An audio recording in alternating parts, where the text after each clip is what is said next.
Oh shit! Those are the last words college student Brandon Swanson said to his father during a frantic phone call in the early hours of May 14, 2008. Brandon had called them for help after his Chevy Lumina veered into a ditch near the town of Canby, about 30 miles from his home in Marshall, Minnesota.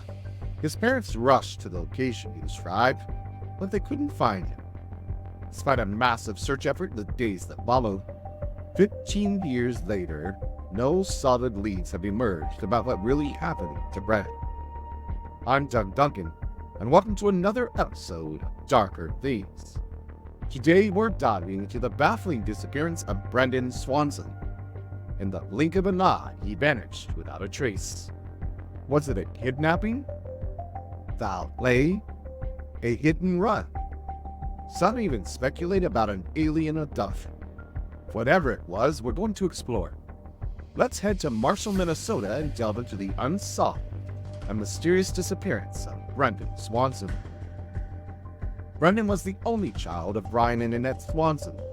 Born on January 30th, 1989 in Marshall, Minnesota, he graduated from Marshall High School in 2007 and then studied wind turbines for a year at the Minnesota West Community and Technical College in Canby, a small city in Yellow, Medicine County.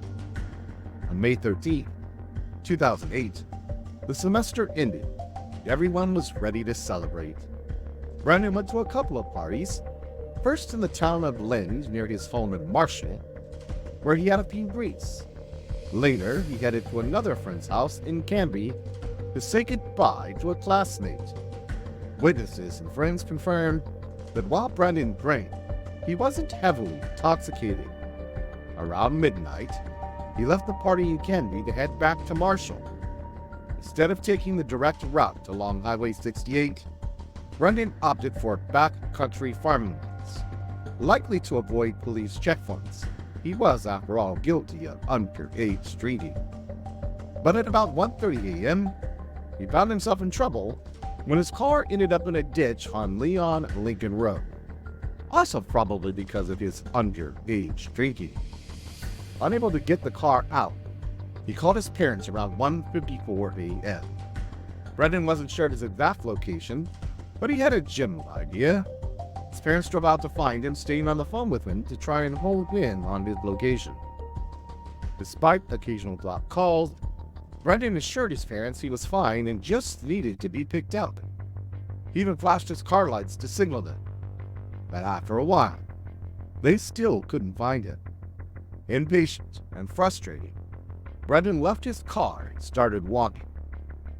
He described his surroundings, mentioning fences, gravel roads, and the sound of running water. He thought it was near the town of Lynn and instructed his father to head to a local bar's parking lot. As they tried to locate him, the call suddenly ended with Brandon's chilling last words. "Oh, shit!" His parents tried calling back, but Brandon never picked up, and he never showed up at the bar in Lynn. The following morning, Ryan and Annette reported their son missing. Initially, the police didn't take it seriously, assuming Brandon would turn up. But the Swansons, knowing their son was in trouble, continued searching. By the afternoon, law enforcement got involved, using cell phone records to locate Brandon's car near Taunton, 25 miles from where he said he was. No signs of foul play were found at the car, and the search, which included trained dogs, air surveillance, and volunteers, led to the Yellow Medicine River. Dogs followed descent to the river and to the other side, but the trail ended there. Now, authorities believe Brandon might have drowned, but no body was ever found. Search efforts continued sporadically, but Brandon remains missing. Brandon's law, passed on July 1st, 2009 in Minnesota, was advocated by his parents. It requires authorities to immediately take a missing person report and begin an investigation, regardless of that individual's age. This law was their way of turning their grief into something beneficial for other families. Despite numerous tips and continued searches, Brandon's case remains unsolved. Many theories abound, But the most pressing question persists. What happened to Brandon Swanson? No physical evidence has been recovered, leaving his parents with only memories and that final, chilling phone call. That's all for this week of episode Darker Things.